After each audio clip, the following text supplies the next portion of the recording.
Before we deep dive into some of the criticisms, some of the things that you clarified, maybe we could talk about what cholesterol even is, why we have it, what we use it for, why it's so important that the body can take it into cells and also make it in most of the cells we have in the body. Tell us a little bit about really like high level view of like what cholesterol even is. So, I mean, we classify cholesterol as a lipid, right? And there are many types of lipids in your body, but cholesterol is in the category of sterols, and it forms, it forms a huge component of your cell membranes, and it makes up a large part of your brain as well, right?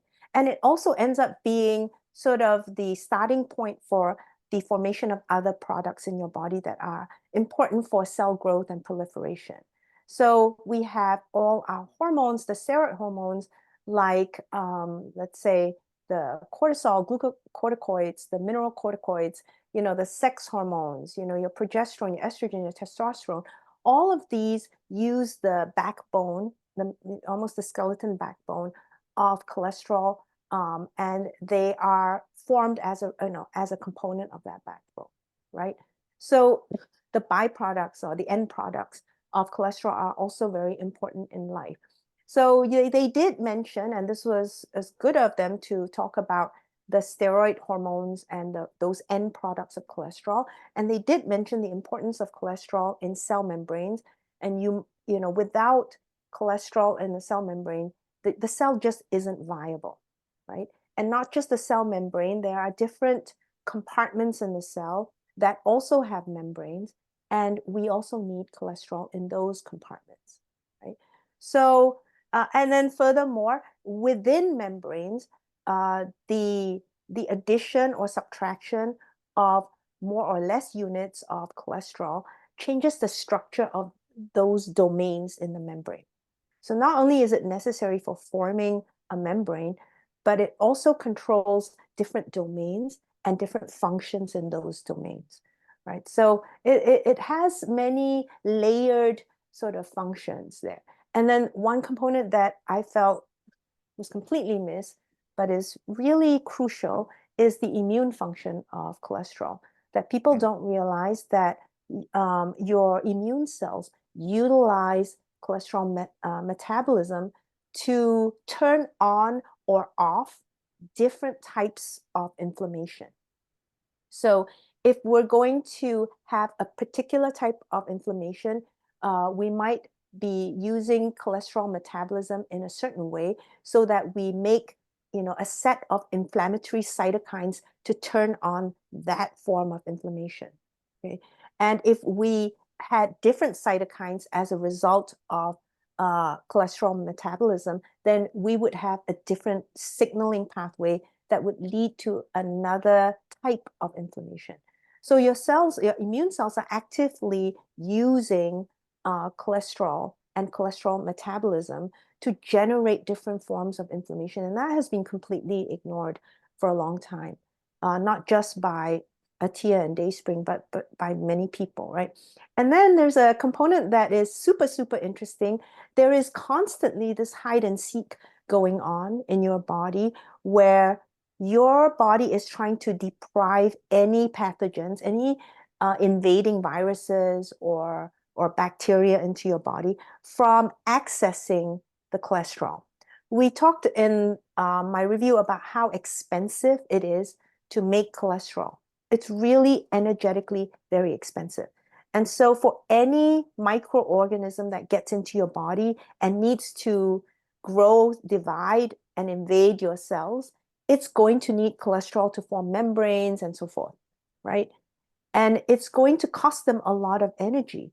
And so they're constantly seeking out cholesterol and seeing if they can siphon off cholesterol from our cells. And your immune cells, at the same time, are constantly trying to shuttle away the cholesterol, hide away the cholesterol, right? So that part of cholesterol's life is sort of never discussed. That it's constantly being hidden or taken away from different cells or added to certain cellular components to sort of evade microorganisms or to elicit specific inflammatory responses against those microorganisms, right? That is a huge component of cholesterol's role. And, we don't, I never hear people talk about that. It's so amazing to learn about this super important thing. We always, hear the saying that like if all your cholesterol left your body right now, you would die instantly, which is true. But like to think that also at the same time, if I go out and ask 100 random strangers, is cholesterol good? I would expect probably 99 and a half of them to say no, cholesterol is bad. How did Yeah. we get to this place where we talk about cholesterol being this terrible thing when you just listed all these amazing things about it? I think, again, it's the disturbing studies that we rely on, which are mainly based on correlation and association, right? The fact that you find cholesterol in plaques, right? It then seems to imply that it is causal. It doesn't imply that at all.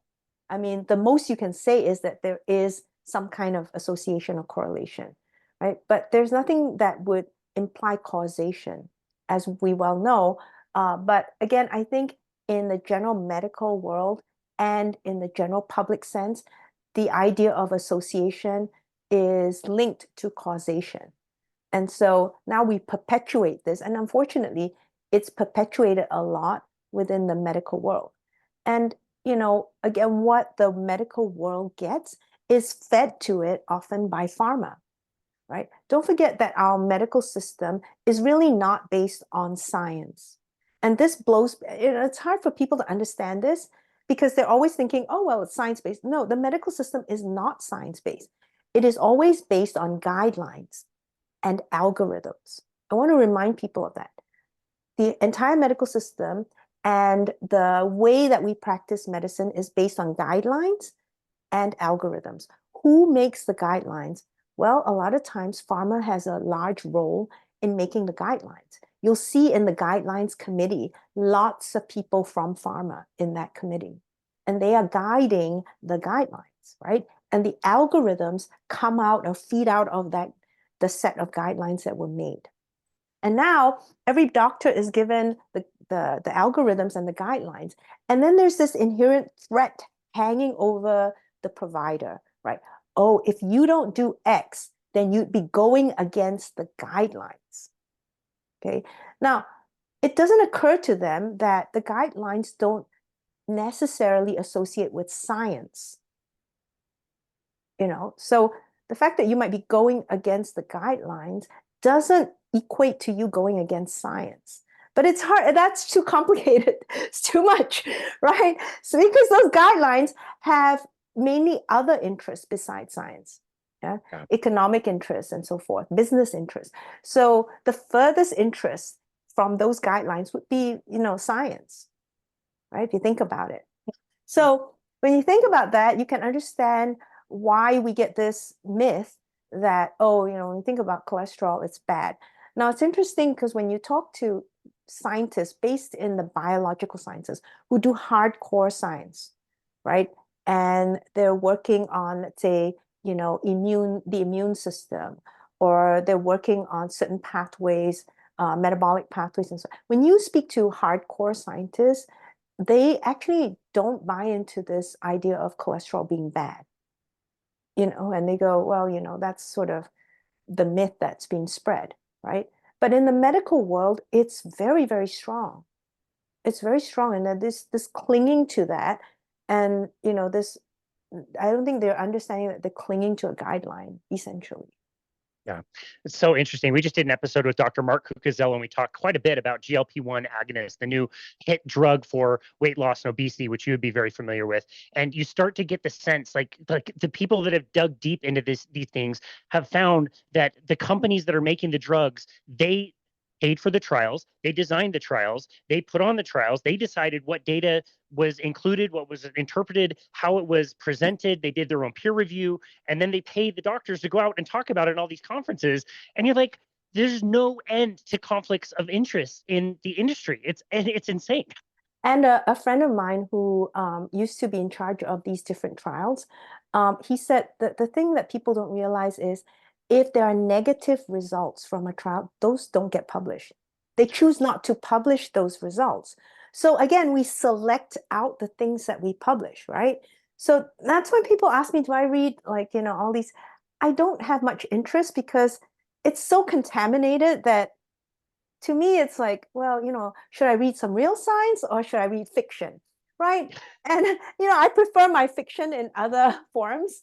They're much more skilled fiction that I rather indulge in. So, I choose to read the hard sciences if I had to. So, yeah, they hand select the positive results and promote those and publish those.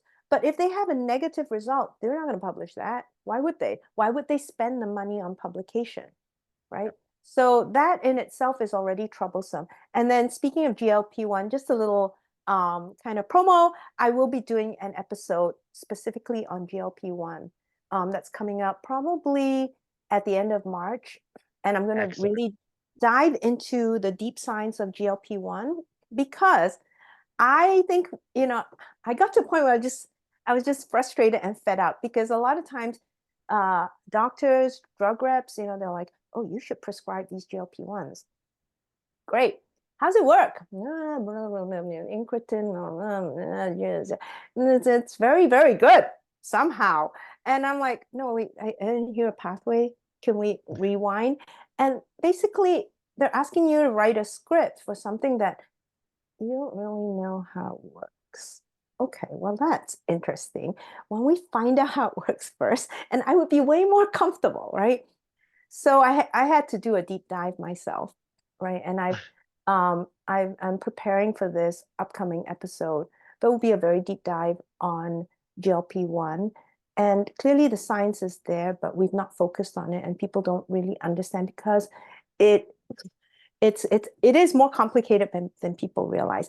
And every conference that I've gone to where they pull out the GLP-1s and they talk about how wonderful it is, every time I go, I listen and I'm waiting to hear the pathway, how it works mechanistically. Never hear it, never.